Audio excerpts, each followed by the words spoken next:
लक्ष्मी माता धन की देवी है और सरस्वती ज्ञान की देवी है, और ज्ञान से धन आ सकता है, धन से ज्ञान नहीं आ सकता है। फीस आपको अपनी समय पर जमा करवानी है।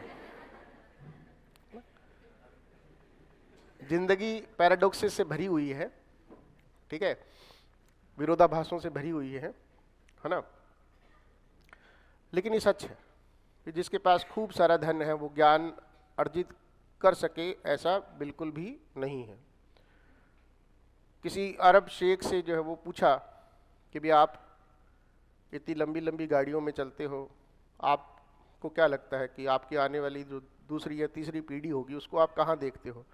बोले वापस ऊँटों के ऊपर, है ना, ऊँटों के ऊपर आ जाएंगे हम, क्योंकि सफलता संघर्ष से आती है, स्ट्रगल से आती है।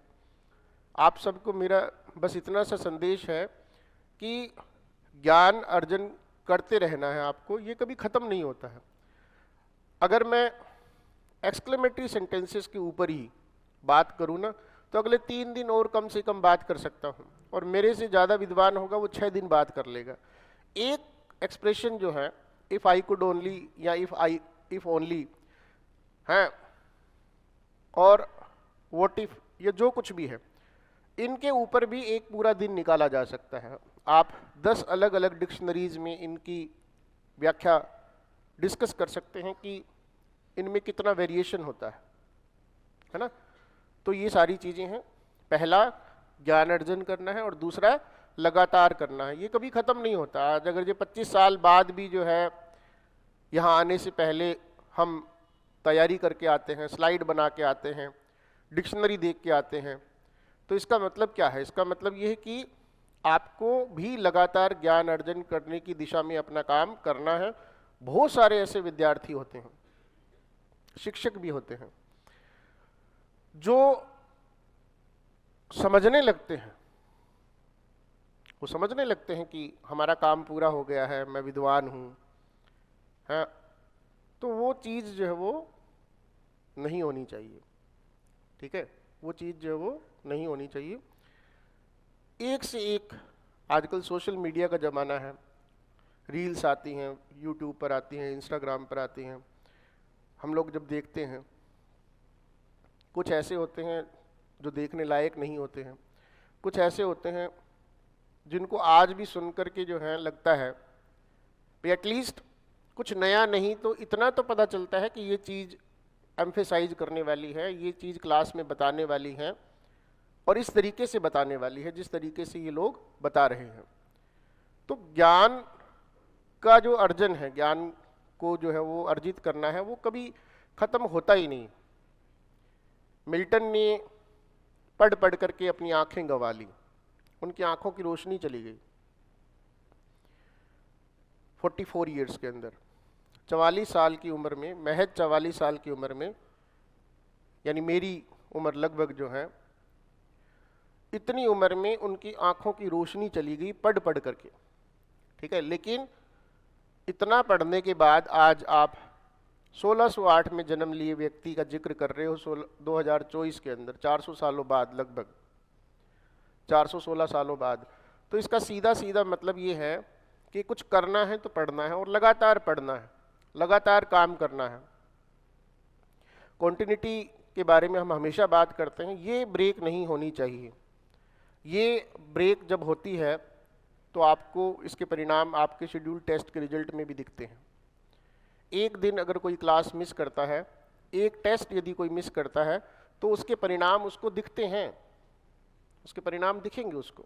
कुछ ऐसा करो कि 4 लोग जो हैं तुम्हारे माँ बाप के बारे में बात करें, तुम्हारे माँ बाप को गर्व महसूस हो, तुम्हारे माता पिता को गर्व महसूस हो।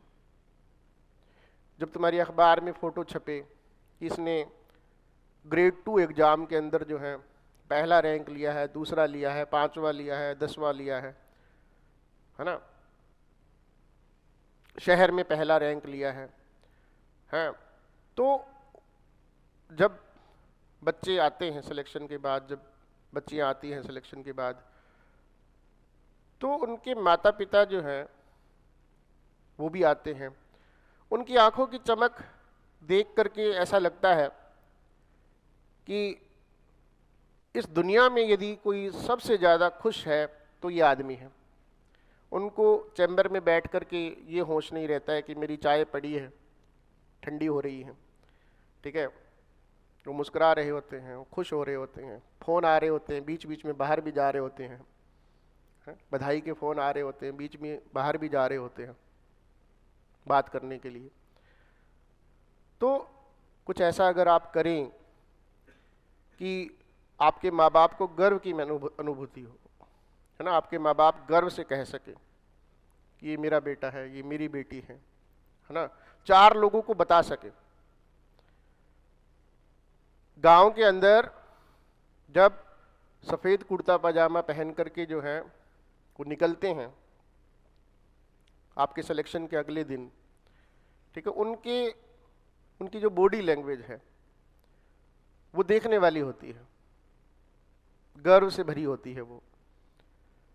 कुछ लोग बातों बातों में अपने बच्चों को कहते भी हैं, लड़कों को ज़्यादा कहते हैं, लड़कियों को कम कहते हैं, कह देते होंगे कि बेटा तू जल्दी से लग जा, बस अब मेरे से काम नहीं होता, अब मेरे से जो है ये सब नहीं होता, तू कुछ बन जा तो मैं रिटायरमेंट ले लूँ, है ना। और वास्तव में आज की इस भागम भाग भरी जिंदगी में वो ज़माना नहीं रहा कि आदमी 60-70 साल की उम्र तक काम करता रहे, 60-70 साल की उम्र तक जो है वो जॉब करता रहे, खेती करता रहे, दुकानदारी करता रहे। नहीं, ऐसे शरीर बचे हैं आजकल। सच बताऊं तो मुझे भी कई बार ऐसे लगता है कि बेटा जो है वो बड़ा हो जाए, जल्दी से अपने काम धंधे जो वो लगे, हम भी जो है वो इस भागम भाग भरी ज़िंदगी से जो है वो थोड़ा सा रिलैक्स करें। सबको होता है ना। मैं तो खुद एक पिता हूँ, तो आपको आपके पिता की मनोदशा जो है उसको बता सकता हूँ। हो सकता है कि आपसे ना भी जिक्र करते हो, ना भी करते हो, अकेले में आपकी मम्मी के साथ करते हो, अपने भाइयों के साथ करते हो कि यार बस इसकी चिंता है, अब ये थोड़ा सा कामयाब हो जाए, बाकी सब तो है। तो ये सोच अगर तुम्हारे दिमाग में रहेगी, है ना, लड़कियों को खासकर ध्यान देना है कि यदि हम अपना समय बर्बाद करते हैं, आपको लगता होगा कि अगर हम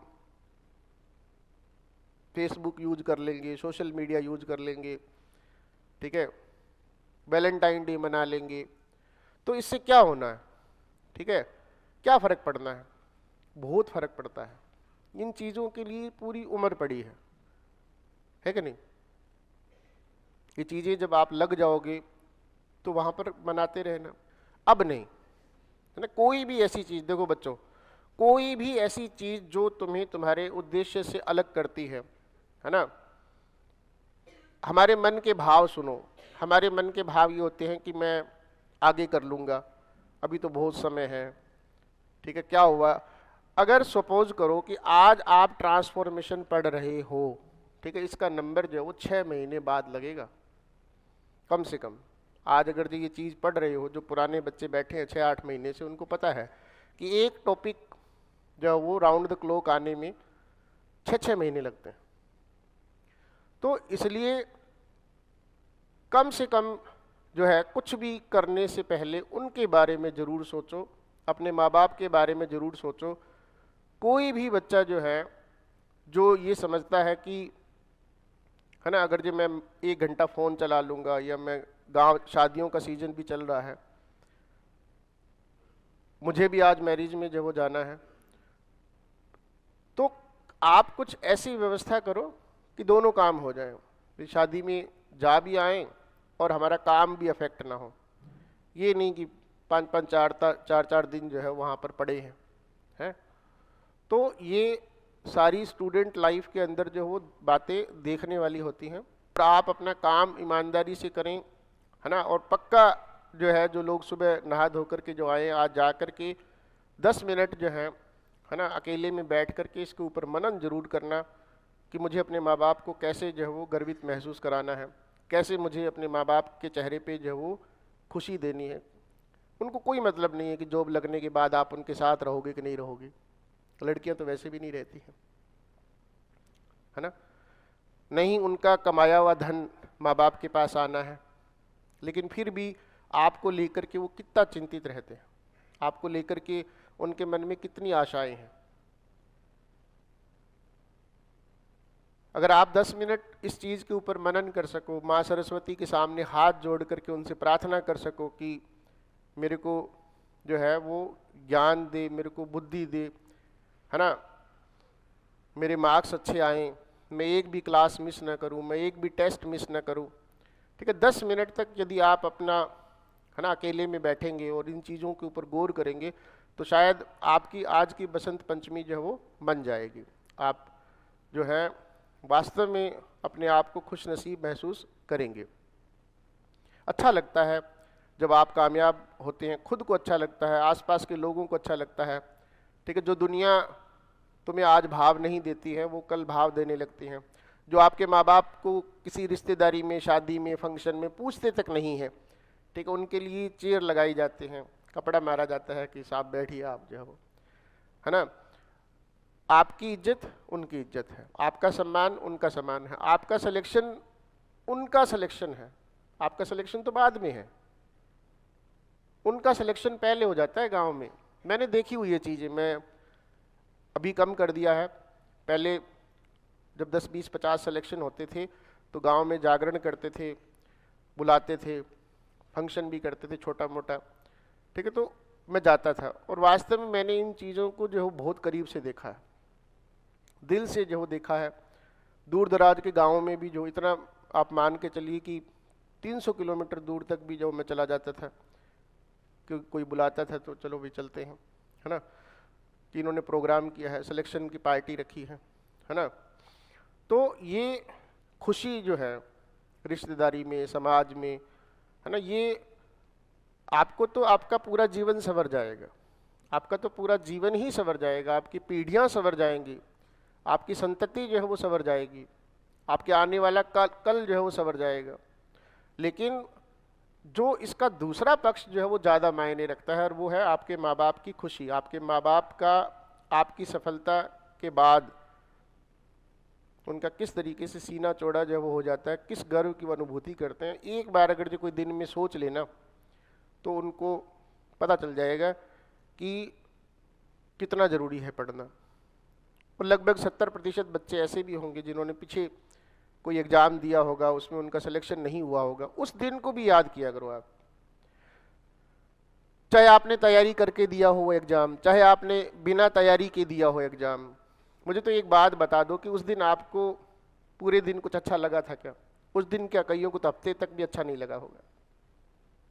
चाहे आप तैयारी करके ना गए हो, लेकिन फिर भी कैसा लग रहा था। और अब जब सब कुछ झोंक दिया है आपने, पूरा साल आपने झोंक दिया है, और उसके बाद अगर ये कोई नकारात्मक परिणाम आता है तो सोचो कि कितना ज़्यादा बुरा आपको लगेगा, कितना मेंटल ट्रॉमा से आपको गुजरना पड़ेगा। उस ट्रॉमेटिक सिचुएशन की कल्पना भी करनी है तुम्हें,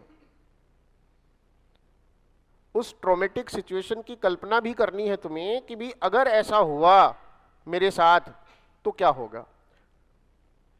अगर आप ये कल्पना करेंगे तो निश्चित तौर पर आप पढ़ने लगेंगे, आपका मन करने लगेगा कि नहीं यार पढ़ते हैं यार, ठीक है, फालतू चीज़ों में अपना समय नहीं गंवाते हैं। तो इस चीज़ का विशेष जो वो ध्यान रखें और ये मत सोचें कि अगर जी मैं ऐसा कर लूँगा तो क्या हो जाएगा, अगर जी मैं 2 घंटे जो है वो अपने ख़राब कर लूँगा तो यही 2 घंटे जो है उसका हिसाब आपसे मांगा जाएगा। यही 2 घंटे जो हैं उसका हिसाब जो है वो आपसे एग्ज़ाम के टाइम में मांगा जाएगा ईश्वर के द्वारा। जब कोई दूसरा बच्चा वहाँ बैठा होगा तो उसको प्राथमिकता दी जाएगी कि ये 102 डिग्री बुखार के अंदर क्लास अटेंड करता था, फिर आपसे वो प्राथमिकता जो हो ईश्वर की उसके प्रति है। आपको लगता है कि मैं तो खूब पढ़ा, रोते हैं बच्चे, बहुत रोते हैं कि सर मेरे मेहनत में क्या कमी रह गई थी। कोई कमी नहीं रह गई थी, खूब मेहनत की तुमने, लेकिन तेरे से ज़्यादा किसी और ने कर ली, तेरे से ज़्यादा कोई और पढ़ लिया, चाहे 1 घंटा ही क्यों ना पढ़ा हो, 1 मिनट ही क्यों ना पढ़ा हो, तेरे से ज़्यादा किसी ने जो है वो ताकत झोंक दी थी, इसलिए उसका नंबर लग गया और तेरा नहीं लगा।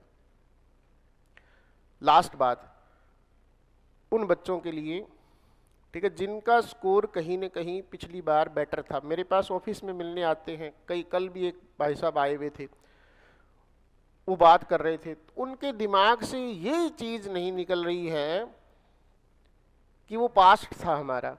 उनकी बात कुछ इस तरीके से शुरू होती है कि सर मेरे तो 192 नंबर थे, ठीक है, 3rd ग्रेड में, सारे एक्सपर्ट्स ये कह रहे थे कि तेरा सिलेक्शन हो जाएगा, सिलेक्शन तो वही पड़ा था, बाद में पता नहीं क्यों नहीं हुआ।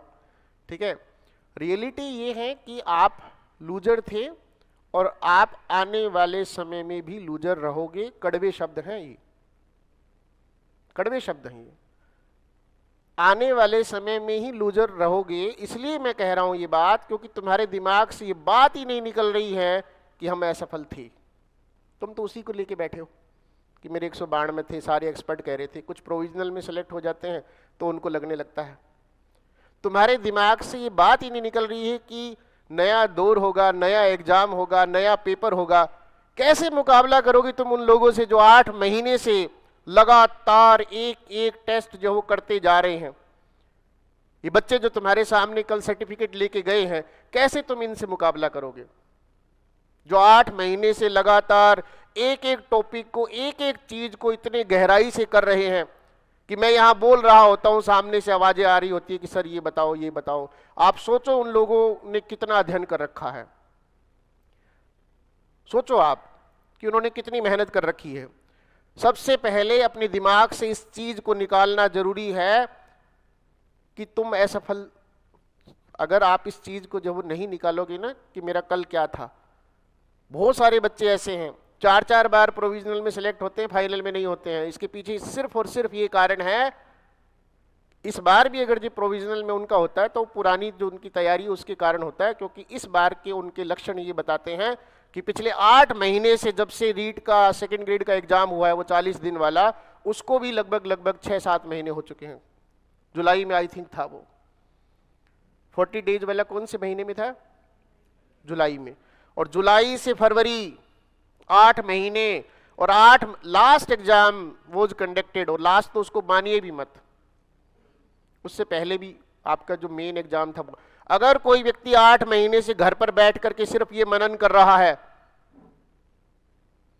कि मैं अपनी तैयारी कैसे शुरू करूं, इतने ज्यादा रिफाइंड वर्ड्स के अंदर अपना इंट्रोडक्शन जब वो देते हैं मेरे को आकर के जो है, तो एक ही बात जो है मेरे मन से निकलती है, मैं कह नहीं पाता हूं संकोचवश कि तुम नादान हो।